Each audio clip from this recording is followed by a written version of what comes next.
안녕하세요 여러분, 이윤규 변호사입니다. 오늘도 제가 책 한 권 소개해 드리려고 영상을 만들었습니다. 사천주라는 책인데요, 이 사천주라는 제목을 딱 보고 제가 여러분들께 이거는 꼭 소개를 해 드려야겠다 이렇게 생각을 했어요. 제가 여러분들이 이제 계획 세우고 그러실 때 주로 주별로 계획 세우라고 말씀을 많이 드리지 않았나요? 그죠? 생각이 아마 나실 거예요. 우리가 월이라든지 연 이런 것들은 굉장히 추상적으로 느껴질 때가 많거든요. 그래서 주를 가지고 계획을 세우면은 우리가 조금 더 이렇게 현실감 있게 다가온다 라고 말씀을 드렸었는데, 근데 이 사천주라는 게 과연 뭐에 대한 걸까요? 굉장히 좀 짧게 느껴지시지 않나요? 사천주라고 하니까.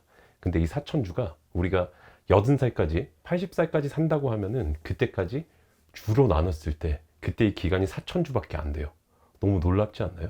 저는 그래서 사실 이 제목을 딱 봤을 때, 야, 이거 사람의 인생이 사천주밖에 안 되는구나 하는 걸 바로 그냥 딱 감각적으로 알았어요. 그래서 이 책은 제목만 봐도 읽어볼 가치가 있겠다 그렇게 저는 생각을 했고, 그래서 제가 읽어봤는데 저는 굉장히 대성공이었습니다. 물론 제가 자기계발서들 여러분들 좀 많이 보시면 방법적인 부분들, 스킬적인 부분들을 좀 많이 알려주는 책들이 있는 반면에, 한편으로는 또 철학적인 부분들, 방향성에 대해서 얘기를 해주는 책들도 굉장히 많이 있어요. 근데 시간 관리에 대해서는 여러분들께서 스킬의 어떤 그런 스킬적인 접근들이 많이 보셨을 텐데, 이 책은 굉장히 철학적으로 많이 가 있는 책이다. 물론 그렇다고 스킬이 없는 건 아니에요. 근데 여러분들께서 야, 이렇게도 생각할 수 있단 말이야 하는 것들이 굉장히 많이 있을 겁니다.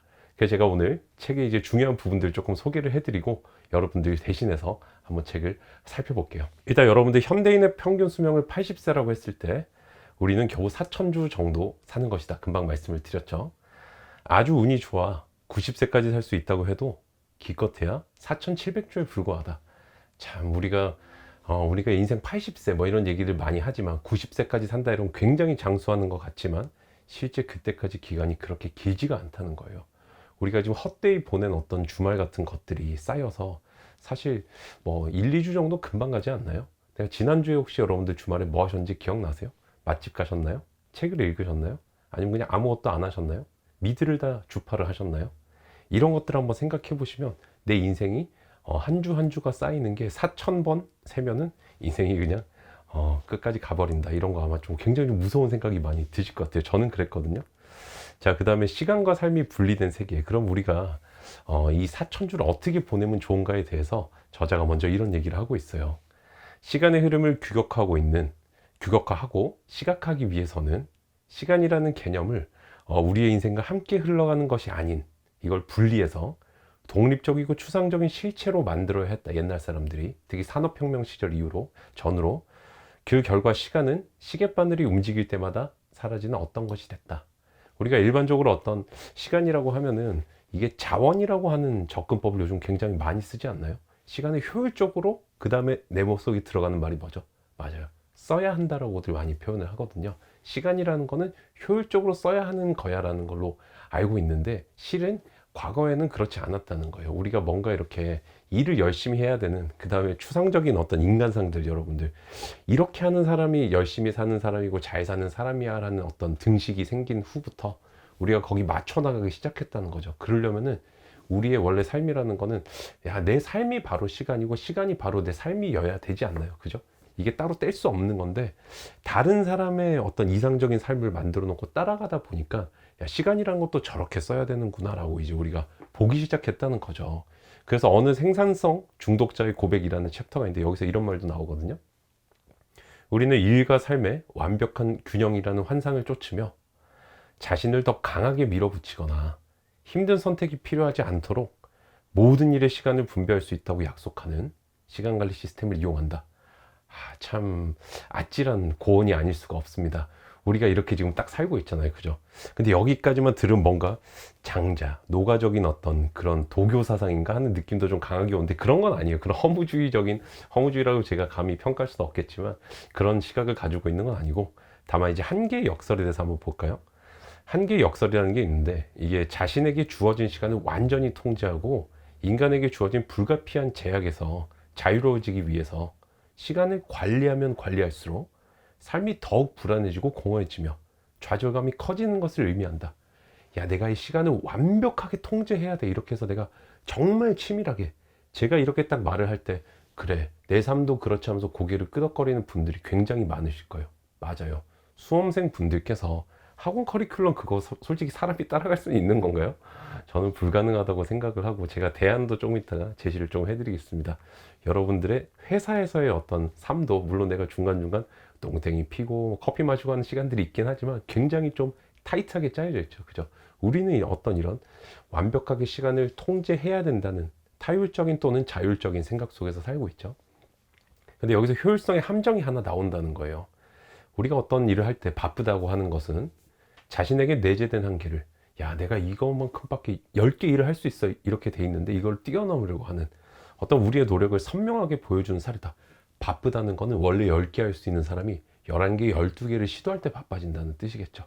자, 이런 현상이 나타나는 이유는 한 사람이 할 수 있는 것보다 더 많은 일을 해내는 것을 당연하게 여기는, 그게 바람직하다고 여기는 걸 넘어서 이제 당연하게까지 여기는 사회적 분위기 때문이라고 할 수 있다는 거예요. 참, 저는 이 말을 듣고 나도 모르게 이런 잔인한 세상에 익숙해졌구나, 저는 이런 생각을 좀 많이 했어요. 물론 제가 지금 현재 굉장히 많은 직업을 가지고 있고 누구보다 좀 바쁘게 살고 있는 건 맞는 것 같아요. 근데 제가 이 책을 통해서 제가 느낀 건 뭐였냐면은, 그래, 나는 어떤 일에 쫓기는 바쁜 삶이 아니라 내가 추구하고 선택해서 나는 이 속에서 즐거움을 느끼니까 괜찮으라고, 저는 한편으로 이 책을 읽으면서 이 책의 생각과는 저는 선을 좀 긋게 됐어요. 저는 책이라는 건 이렇게 읽어야 된다고 생각을 하거든요. 그냥 그래, 이 책이 맞아, 이 사람 생각이 맞아가 아니에요. 이 저자가 지금 이제 성함이 올리브 버크먼이라는 분이에요. 올리브 버크먼이랑 나는 얘기를 하고 있는 거지 이 사람의 생각을 판단할 수 있는 능력을 저는 가져야 된다고 생각을 합니다. 그래서 여러분들께서도 이 책을 읽으실 때 굉장히 곱씹어 볼 거리가 많으실 거예요. 그래서 생각에 끌려만 가지 마시고 이건 아닌데라고 생각하는 부분들 있으면 과감하게 여러분 생각들 한번 끄적끄적 적어보시고 책을 많이 더럽히시면 정말 책이 여러분 것이 될 것입니다. 이 조언도 제가 하나 드리고 싶고요. 그다음 효율성의 함정, 이제 다음 것도 한번 볼게요. 그러면 과연 내가 일하는 사람들 말고 즐겁게 내가 삶을, 요즘 욜로족이라고 하잖아요. 이런 분들은 그럼 삶에서 어떤 다른 효율성의 함정에 빠지지 않는가? 그것도 아니라는 거예요. 왜냐하면 버킷리스트에 있는 이국적인 장소들을 하나씩 찾아가는 사람들이나 주말을 재미있게 활동으로 가득 채우는 쾌락주의자들로 표현을 했는데, 에피쿠로스 아파 맞나요? 그게 생각이 나네요. 자신이 할 수 있는 것보다 더 많은 일을 했을 때 성취감을 느낀다는 점에선 결국에는 다를 바가 없다는 거예요. 그게 일인지 내가 만족감을 느끼는 다른 일인지, 일의 종류에만 차이가 있다는 거죠. 여가인지 아니면 해야 되는 일인지, 그죠? 하지만 세상에는 경험할 수 있는 것들이 무궁무진하고 너무나 많다는 거죠. 거의 무한대인데 더 많은 경험을 한다고 해서 그게 내가 다 할 수 있는 것은 아니기 때문에 인생의 가능성을 만끽한다는 느낌에 더 가까이 다가설 수 있는 것은 아니다. 이게 굉장히 뼈 때리는 얘기를 합니다. 저도 제 인생에 버킷리스트가 있고 전 다른 사람보다 굉장히 많고 그거를 충족하는 삶에 굉장히 좀 큰 희열을 느꼈었는데 야, 이게 아닐 수 있겠구나 하는 거를 저는 이 책을 통해서 좀 많이 알게 됐어요. 자, 그래서 이 책이 이런 굉장히 좋은 어떤 시각의 전환들을 주면서 결정적인 5가지 질문을 하는데, 이거를 여러분들께 꼭 공유를 해드리고 싶었어요. 인생의 사천주로 유한하다, 이 속에서 내가 무엇을 할 것인지 스스로 한번 느낄 수 있게 하는 질문 5가지인데 제가 소개를 해드리면, 첫 번째는 현재 삶이나 직장에서 내가 뭐 직장을 다닐 수도 있고 안 다닐 수도 있겠죠. 그 속에서 편안함을 추구하는 곳은 어디인가, 진정으로 내가 어떤 힐링이 되는 곳은 어디냐는 거예요. 저 같은 워커홀릭은 직장이 아마 편하다라고 얘기를 할 수도 있을 것 같은데, 불편함을 느끼는 순간은 어디인가, 일을 못하고 침대에 누웠을 때가 아닌가, 저는 이렇게 좀 답을 할 수도 있을 것 같은데, 저는 수험생분들이 많이 보시니까 제가 좀 드리고 싶은 말씀은, 수험생은 책상 앞에 앉았을 때가 가장 편한 상태가 되는 게 좋은 것 같습니다. 그게 왜냐면은 내가 이게 해야 되는 일이라서가 아니라 내가 인생을 걸고 나의 미래, 나의 꿈과 행복을 위해서 내가 지금 어떻게 보면 투쟁을 하고 있는 거잖아요. 근데 내가 즐기는 사람을 이길 수 없다는 말이 있거든요. 그래서 여러분들이 현재 하고 있는 그 과정 자체를 즐길 때 그게 진정한 어떤 내가 이뤄낼 수 있는 진짜 꿈을 향해 갈 수 있는 진짜 원동력이 되거든요. 그래서 여러분들이 책상 앞에 앉는 순간이 가장 즐겁게 한번 만드는 노력도 조금 필요한 것 같습니다. 단순하게 앞에 놓여져 있는 활자를 외우고 이런 것들이 아니라 내가 시각을 한번 바꿔볼 필요가 있다는 거예요. 야, 이거 언제 끝나지? 내가 시험 잘 칠 수 있을까? 이게 아니라, 그래, 현재 앉아있는 이 시간이 곧 나의 꿈으로 다가가고 있는 한 걸음 한 걸음이야. 이렇게 한번 생각을 바꿔봐 주세요. 자, 2번째 질문은, 절대 이룰 수 없는 생산성이나 성과 기준을 고수하고 스스로 가능할 것이라고 판단하고 있는가? 저는 굉장히 좀 뼈를 많이 맞았어요. 제가 약간 이렇게 살거든요. 제가 근데 그래도 지금은 이제 제가 어떻게 보면은 제 인생에 제가 물론 학생 때도 제가 제 인생에 책임을 질 수 있었지만 그때는 시험이라는 어떤 내가 원하지 않는 관문을 좀 넘어서야 될 때가 있었잖아요. 그죠? 그때보다는 제가 아무래도 조금은 덜 아마 절박한 상황인 것 같은데 그때보다는 제가 선택지가 조금 더 많이 많아졌죠. 그쵸? 그래서 학생 때는 저는 그런 생각을 좀 했었어요. 수험생 때는 내가 지금 할 수 없는 걸 과감하게 좀 버릴 필요가 있겠구나.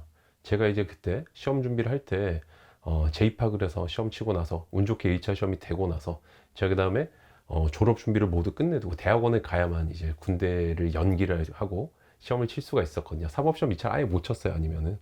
그래서 이제 남은 시간이 7개월, 6개월 반, 7개월 정도 됐었는데 그때 정말 제가 느꼈던 거는 야, 남은 시간에 내가 뭘 할 수 있을까라고 생각을 해보니까 다른 사람과 저는 비슷하거나 또는 경쟁자보다 저는 머리가 처졌어요. 왜냐하면 서울대 연고대 나오신 분들보다 제가 머리가 좋을 리는 없지 않을까요? 그러다 보니까 제가 할 수 있었던 일은 삶을 많은 것들을 포기하고 단순화하는 거였어요.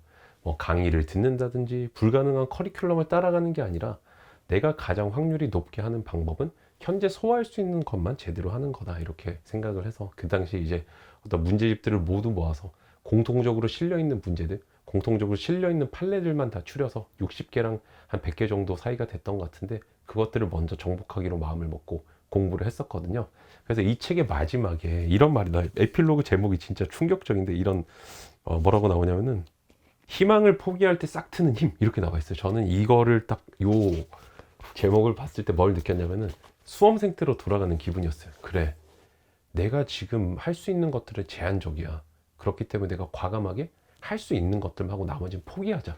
그걸 남들이 모두 하더라도 나는 불안함을 느끼지 말자. 왜? 내가 할 수 없는 것들이니까 라고 받아들이니까 저는 굉장히 좀 공부할 때 희망이 많이 생겼거든요. 제 삶에 대한 용기가 그때 많이 생겼는데 이 책에서 그때 제가 타임머신 타고 돌아가는 기분이 조금 들었어요.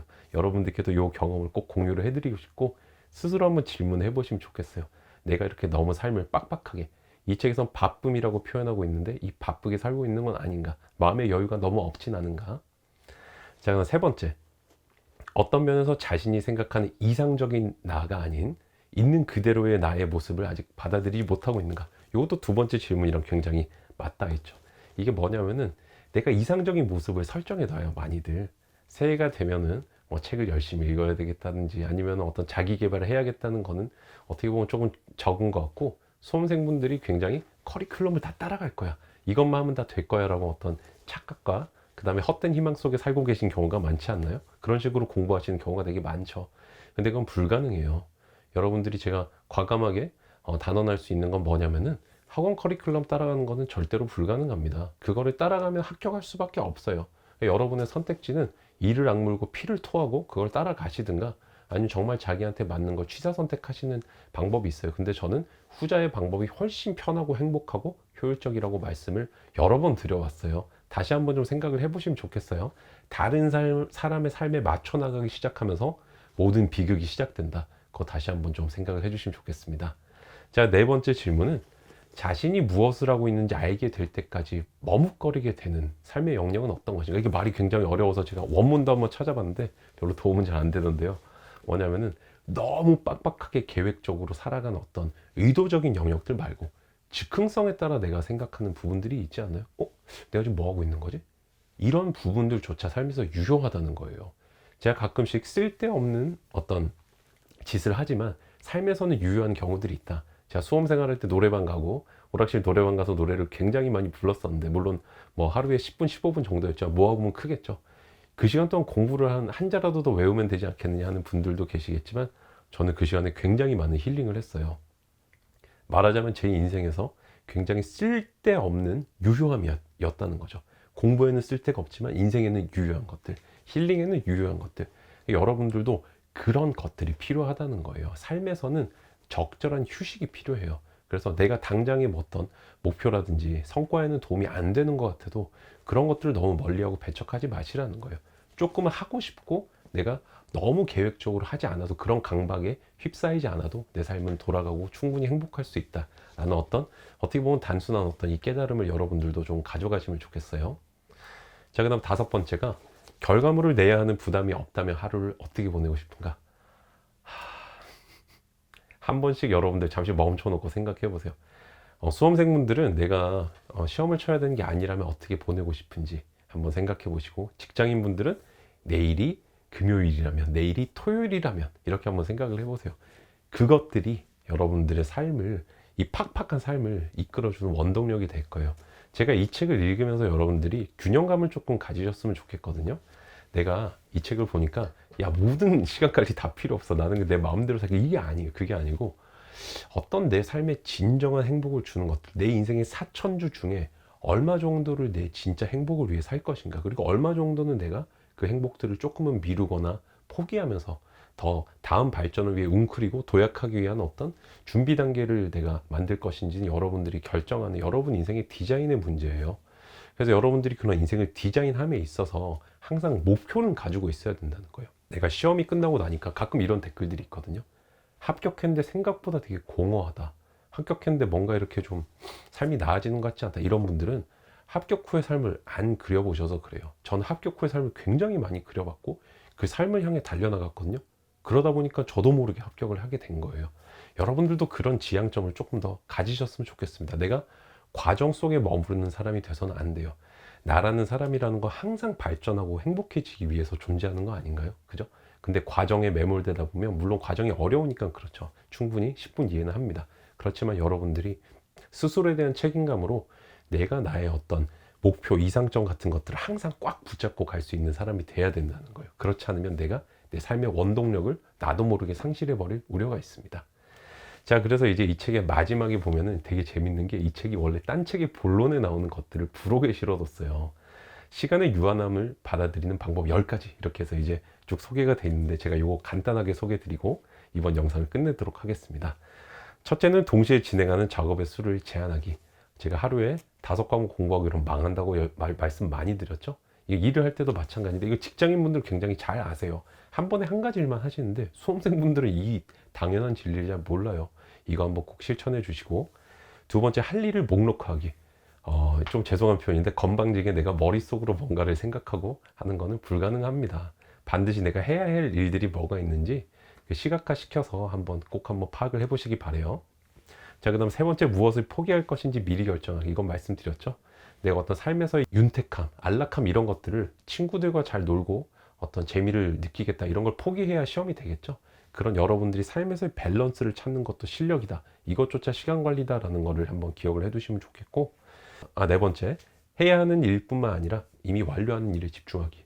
야, 내가 해야 할 일이 이렇게 정말 많이 남았어가 아니라, 그래, 나는 이런 일들을 했구나라고 스스로를 칭찬하는 시간 한번 가져보라는 거예요. 그래서 여러분들 시간 관리를 잘 하는 분들은 하루의 시작을 감사하는 걸로 시작해요. 나는 어떤 일들을 해왔구나라는 데서 감사가 보통 출발을 많이 하거든요.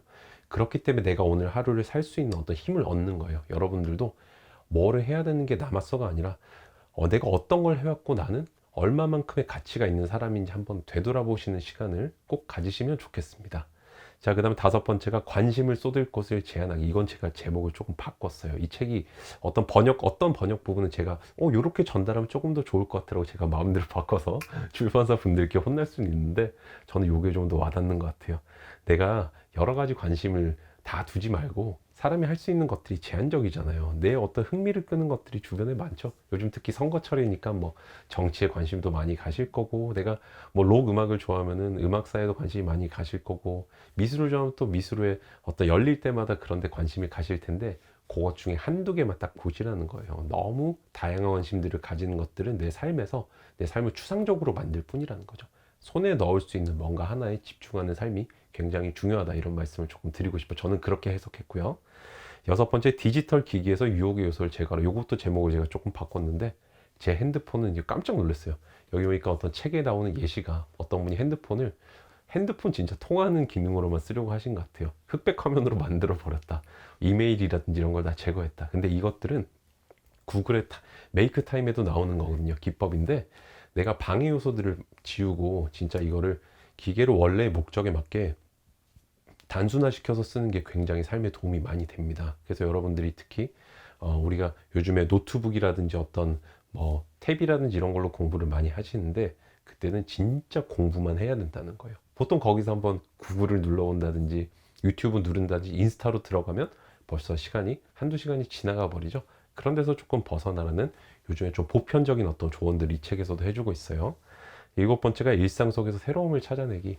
좀 하루하루가 새롭다라고 하는 건 참 어려운 일이긴 한데 저는 조금 요걸 다르게 해석을 하고 싶은데, 수험생분들 하루하루 팍팍해요. 그죠? 직장인분들 하루하루 지쳐요. 이 속에서 내가 새로움을 찾기는 쉽지 않은데 이건 나의 눈에 달린 것 같아요. 저는 하루하루 감사할 수 있는 일들을 찾아보기로 결심을 했어요. 제가 공부를 할 때는 세상에서 가장, 여러분들 그 뭐 직업의 순위라든지 이런 것들이 있다고 하면은 그런 얘기들이 있더라고요. 아마 뭐 시체라는 게 직업은 아니겠지만 그것보다 한 단계 위가 고시생이다 뭐 이런 얘기들도 있었는데, 시체보다 조금 나은 고시생 생활 속에서도 저는 진짜 풀 한 포기를 봐도 감사하는 마음을 갖자라는 생각을 했었어요. 내가 오늘 모의고사를 진짜 속된 말로 망해버렸어요. 그렇지만 서울에서 공부할 수 있게 이렇게 나한테 방을 얻을 수 있게 돈을 보내주신 부모님 덕분에 나는 공부를 할 수 있게 됐구나. 내가 4년제 대학을 나와서 그래도 이렇게 사법시험을 칠 수 있게 이까지 온 진짜 여러 사람들 헌신적인 도움과 믿음이 있었기 때문에 내가 현재 이 길을 걸어갈 수 있구나. 저는 그래서 비관하는 게 아니라 하나라도 더 긍정하고 좋은 눈으로 바라보려고 하루하루 감사하는 마음을 좀 쌓아나간다는 생각을 했어요. 그러다 보니까 되게 새로운 것들이 보이기 시작하더라고요. 진짜 그래요. 맨날 만나서 밥 먹는 친구들인데도 이 친구들의 말 속에서도 감사하는 게 보이고, 반찬 미트볼 맨날 먹는 건데도 그걸 봐도 감사한 게 보이더라니까요. 진짜로 그래요. 여러분들이 감사의 힘을 한번, 이 엄청난 진짜 놀라운 파워를 한번 느껴보시면 좋겠습니다. 이게 바로 감사가 어떤 새로운 것을 찾게 하는 힘이다. 요거 한번 말씀을 드리고 싶습니다. 자, 그 다음에 인간관계를 연구하기. 야, 수험생이 무슨 인간관계를 연구하냐 이런 생각하시는 분들 계실 거예요. 직장생활 하시는 분들, 인간관계는 신물난다 하시는 분들 계시겠지만 그게 아니라 이런 걸 한번 생각을 해보시라는 거예요. 내가 나중에 꿈을 이루고 나서 인간관계들 한번 생각을 해보세요. 그게 나의 진정한 인간관계예요, 여러분들. 내가 만족을 느끼지 못하는 곳에서 인간관계는 불만족스러울 거예요. 그렇다면은 그 속에서 내가 물론 감사함을 찾겠지만 그걸 넘어서 진정한 행복과 만족을 주는 나의 나중의 인간관계들 한번 보시라는 거예요. 저는 그래서 야, 내가 합격하면 어떤 분들을 내가 상담을 많이 하게 될까? 어떤 분들 많이 도울까? 이것도 인간관계죠. 그죠? 어떤 분들과 함께 근무하게 될까? 이런 생각들 굉장히 많이 했어요. 이것들이 나를 나도 모르게 꿈으로 당겨주는 원동력이 된다. 요 말씀도 조금 드리고 싶어요. 자, 그다음 아홉 번째가 관용적 행동을 즉각 실천하기. 야, 굉장히 어려운데 요게 바로 아까 봤던 감사예요, 감사. 이 책에선 기부에 대한 얘기가 나오는데 기부할 정도 여러분들이 좀 재정적인 여유가 없는 경우가 많죠. 수험생분들 당연한 거겠죠. 그죠? 내가 먹고 사는 것도 힘든데 용돈 쓸 것도 없잖아요. 저도 그랬고. 자, 그래서 그럴 때 여러분들이 마음으로써 기부를 해주시면 좋겠습니다. 요건 제가 아까 감사하자고 했던 것과도 좀 일맥상통하죠. 열 번째, 아무것도 하지 않는 연습하기. 내 삶에서 빈 공간을 만드는 것도 굉장히 중요해요. 특히 물론 수험생분들은 생각보다 되게 잘 쉬시거든요. 쉬는 시간을 줄여야 되는데 직장인분들은 너무 아웃풋 위주예요. 너무 삶이 생산성에만 맞춰져 있어요. 거기서 벗어나서 아무것도 하지 않는 것조차 의미가 있다는 걸 아시게 되면 진짜 삶이 다른 방향으로 굉장히 빛이 많이 나게 될 겁니다. 그래서 가만히 누워서 진짜 지구와 한 몸이 된다는 생각으로 시간을 한번 보내보세요. 요가에서 시체 자세라는 거 있잖아요. 그죠? 그런 것들을 해보시면서 가만히 한번 새소리도 한번 들어보시고, 물론 시골 같은 데 가시면 더 좋겠죠. 저는 이제 음악을 많이 틀어두는데 그 속에서 진짜 편안하게 제가 진짜 시간, 어떤 이 공간 속에 저의 몸을 맡긴다는 생각을 조금 많이 하면서 살아요. 너무 좀 이상한 사이비 철학같이 느껴지지 않길 바랄 뿐입니다. 여러분들도 그 어떤 아무것도 하지 않는 그 어떤 무의 어떤 공간이 주는 여유들, 그런 걸 한번 느끼시면 너무 좋을 것 같아요. 제가 그래서 여러분들께 오늘 사천주라는 책 이제 소개를 해드렸습니다. 한번 의미 있게 읽을 수 있는 그런 좋은 책이 됐으면 좋겠습니다. 감사합니다. 여러분, 이상 이윤규 변호사였습니다.